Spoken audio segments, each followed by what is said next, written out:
Hello everyone, welcome in Kiran learners academy. इस वीडियो में कवर करेंगे दोस्तों economics class 10th NCERT MCQ based on expected एडिक्विटी एग्जाम पैटर्न। वो सारे क्वेश्चन रहेंगे इस वीडियो में। इकोनॉमिक्स क्लास 10th के एनसीईआरटी के स्टेटमेंट वाले क्वेश्चन है। जो एडिक्विटी पूछता है स्टेटमेंट वाले क्वेश्चन है, वो सारे क्वेश्चन रहेंगे। फर्स्ट क्वेश्चन है, निम्नलिखित अभिकथन ए और कारण आर पर विचार करें। एजर्सन है अभिकथन ए, अलग अलग व्यक्तियों के अलग अलग विकास लक्ष्य हो सकते हैं। स्टेटमेंट अपने आप में ठीक है, क्योंकि प्रत्येक व्यक्ति की परिस्थितियां, कंडीशन, आवश्यकताएं, उनकी जो नीड है और आकांक्षाएं अलग अलग होती है, जिसके कारण उनके विकास के लक्ष्य भी अलग अलग होते हैं। ये स्टेटमेंट अपने आप में एजर्सन ठीक है। रीजन, एक के लिए विकास की धारणा दूसरे के लिए विनाश हो सकती है। ये भी स्टेटमेंट दोस्तों अपने आप में ठीक है। एग्जाम्पल देता हूं, एक जैसे कि उद्योगपति के लिए, बिजनेसमैन के लिए अधिक उत्पादन विकास हो सकता है, लेकिन इसके कारण होने वाला प्रदूषण पास के गांव के किसानों के लिए विनाश का कारण बन सकता है। ये भी अपने आप में ठीक है, और ये इसकी जो है करेक्ट एक्सप्लेनेशन नहीं है। जो रीजन है एजर्सन की करेक्ट एक्सप्लेनेशन नहीं है, क्योंकि ए में बताया है कि व्यक्तियों के अलग अलग विकास लक्ष्यों के बारे में बताता है, विकास के लक्ष्यों के बारे में बताता है, जबकि रीजन में दोस्तों यह बताया गया है कि एक का विकास दूसरे के लिए नेगेटिव हो सकता है। ये दोनों अपने आप में अवधारणाएं सही है, लेकिन एक दूसरे की सीधी व्याख्या नहीं है। राइट आंसर होगा ऑप्शन बी। क्वेश्चन नंबर 2, निम्नलिखित में से कौन सा देश की औसत आय के बारे में सही है। पहला, यह देश की कुल आय है जो इसकी कुल जनसंख्या से विभाजित है। ये स्टेटमेंट अपने आप में दोस्तों ठीक है। औसत आय, जैसे कि प्रति व्यक्ति आय भी कहा जाता है, किसी देश की कुल आय को उसकी कुल जनसंख्या से विभाजित करके प्राप्त की जाती है, और यह एक महत्वपूर्ण आर्थिक संकेतक है जो किसी देश में प्रति व्यक्ति औसत आर्थिक कल्याण को दर्शाता है। ये अपने आप में पहली स्टेटमेंट ही ठीक है। राइट आंसर होगा ऑप्शन ए। क्वेश्चन नंबर 3, निम्नलिखित कथनों पर विचार करें, कौन सा सही है। फर्स्ट, भारत के राज्यों में केरल की प्रति व्यक्ति आय सबसे अधिक है। ये स्टेटमेंट गलत है दोस्तों। सबसे अधिक तो है, औसत से अधिक है केरल में, लेकिन सबसे अधिक नहीं है। सबसे अधिक है गोवा की, अकॉर्डिंग टू 2025। भारत के राज्यों में बिहार की प्रति व्यक्ति आय सबसे कम है। ये स्टेटमेंट दोस्तों करेक्ट है। राइट आंसर होगा ऑप्शन बी। क्वेश्चन नंबर 4, दुनिया में HDI rank, human development index rank के मामले में कौन सा पड़ोसी देश भारत से बेहतर है। यहाँ पे राइट आंसर होगा इसका option second, Sri Lanka. According to human development index report, HDI report 2021, Sri Lanka दोस्तों भारत से आगे है। क्वेश्चन नंबर 5, राष्ट्रीय नमूना सर्वेक्षण संगठन एनएसएसओ एक महत्वपूर्ण संस्थान है जो किसी वित्तीय वर्ष की राष्ट्रीय आय का अनुमान लगाता है। एनएसएसओ प्रशासनिक नियंत्रण में है। यहाँ पे राइट आंसर होगा, ये नियंत्रण में है ministry of statistics, planning and programme implementation, मतलब कि सांख्यिकी योजना और कार्यक्रम कार्यान्वयन मंत्रालय के इन नियंत्रण में। राइट आंसर होगा ऑप्शन सी। क्वेश्चन नंबर 6, निम्नलिखित में से किस प्रणाली में वांछितों का दोहरा संयोग एक आवश्यक विशेषता है। In which of the following systems double coincidence of wants is an essential feature. यहाँ पे राइट आंसर होगा इसका ऑप्शन डी, वस्तु विनिमय प्रणाली।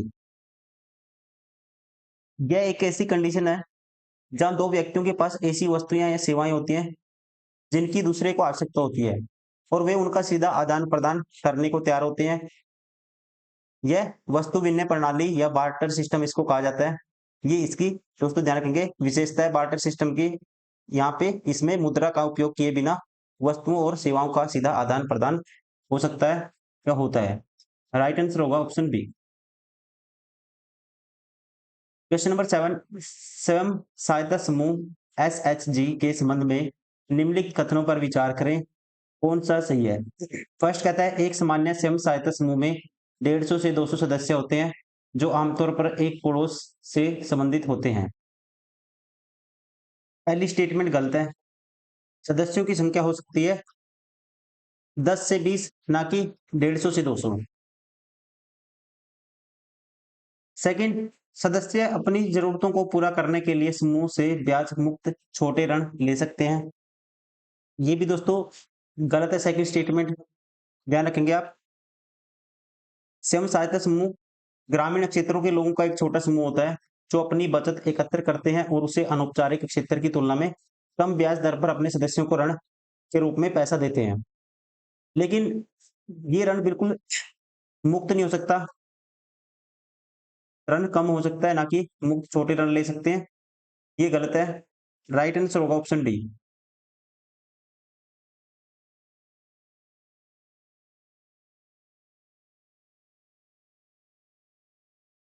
क्वेश्चन नंबर 8, निम्न कथनों पर विचार करें। 20वीं सदी के मध्य तक उत्पादन बड़े पैमाने पर देशों के अंदर ही सीमित था। ये स्टेटमेंट दोस्तों गलत है, क्योंकि 20वीं सदी के मध्य तक विशेष रूप से सेकेंड वर्ल्ड वॉर के बाद वैश्वीकरण की प्रक्रिया शुरू हो गई थी, ग्लोबलाइजेशन की, और उत्पादन धीरे धीरे देशों की सीमाओं से बाहर फैलने लग गया था। सेकंड, एक एमएनसी एक ऐसी कंपनी है जो एक से अधिक राष्ट्रों में उत्पादन का स्वामित्व या नियंत्रण करती है। सेकंड स्टेटमेंट एमएनसी के बारे में ठीक है। राइट आंसर होगा ऑप्शन बी।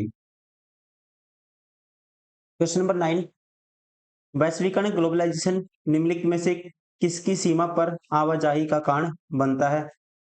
सही उत्तर चुनें। पहला, माल की आवाजाही। माल की आवाजाही ये अपने आप में स्टेटमेंट ठीक है। वैश्वीकरण या ग्लोबलाइजेशन के कारण विभिन्न देशों के बीच वस्तुओं का आयात निर्यात बढ़ता है दोस्तों, जिससे माल की आवाजाही सीमा पार होती है। ये स्टेटमेंट ठीक है। निवेश और प्रौद्योगिकी, इन्वेस्टमेंट एंड टेक्नोलॉजी, ये भी अपने आप में ठीक है, क्योंकि बहुत सारी बहुराष्ट्रीय कंपनियां जिसे बोलते हैं एमएनसीज बोलते हैं जिनको, बहुराष्ट्रीय कंपनियों को विभिन्न देशों में निवेश करती हैं और नई टेक्नोलॉजियों का कह सकते हैं आदान प्रदान होता है, जिससे पूंजी और प्रौद्योगिकी मतलब की टेक्नोलॉजी का सीमा पार क्या होता है दोस्तों, प्रवाह होता है। ये स्टेटमेंट अपने आप में ठीक है। सेकंड, थर्ड, राजनीतिक नियंत्रण। तीसरी स्टेटमेंट गलत है। सीमा पार जो राजनीतिक नियंत्रण है ये आवाजाही का कारण नहीं बनता है, बल्कि ये राष्ट्रीय सीमाओं के भीतर और अंतर्राष्ट्रीय संबंधों के संदर्भ में होता है, ना कि सीमा पार आवाजाही का कारण बनता है। ये गलत है। राइट आंसर होगा option A. Question number 10, assertion और रीजन। बाजार हमेशा निष्पक्ष निष्पक्ष तरीके से काम नहीं करते हैं। में ठीक है। बाजार हमेशा निष्पक्ष मतलब कि बाजार market do not always work in fair manner में ठीक है। उत्पादक थोड़े और शक्तिशाली हैं, जबकि उपभोक्ता कम मात्रा में खरीदारी करते हैं और बिखरे हुए हैं। ये भी स्टेटमेंट दोस्तों ठीक है, और ये इसकी करेक्ट एक्सप्लेनेशन भी है, क्योंकि जब उत्पादक कम और शक्तिशाली होते हैं तथा उपभोक्ता बिखरे हुए होते हैं और कम मात्रा में खरीदारी करते हैं, तो इससे ऐसी स्थिति पैदा होती है जहां उत्पादक बाजार पर हावी हो सकते हैं और संभावित रूप से उपभोक्ताओं का शोषण कर सकते हैं, जिससे अनुचित बाजार प्रथाओं को बढ़ावा मिलेगा या मिल सकता है। ये भी कह सकते हैं इसकी करेक्ट एक्सप्लेनेशन है, इसलिए कहेंगे राइट आंसर होगा option A. Question number 11, Bharat में उपभोक्ता संरक्षण पर निम्नलिखित में से किसका प्रभाव है? नीचे दिए गए विकल्पों का उपयोग करके सही उत्तर चुनें। उपभोक्ता संरक्षण हेतु संयुक्त राष्ट्र के दिशा निर्देश। पहली स्टेटमेंट अपने में ठीक है, ध्यान रखेंगे। उपभोक्ता संरक्षण के लिए संयुक्त राष्ट्र के दिशा निर्देश 1985 में 1985 में अपनाए गए थे। सेकंड, उपभोक्ता संरक्षण अधिनियम अधिनियम 1986। ये स्टेटमेंट भी दोस्तों अपने आप में ठीक है, ध्यान रखेंगे। भारत में उपभोक्ताओं के हितों की रक्षा के लिए बहुत सारे इंपॉर्टेंट कानून लागू हुए थे जिसका उद्देश्य उपभोक्ता शिकायतों का सरल, सस्ता और अच्छे से उनका निवारण प्रदान करना था। ये भी ठीक है। सूचना अधिकार अधिनियम 2005।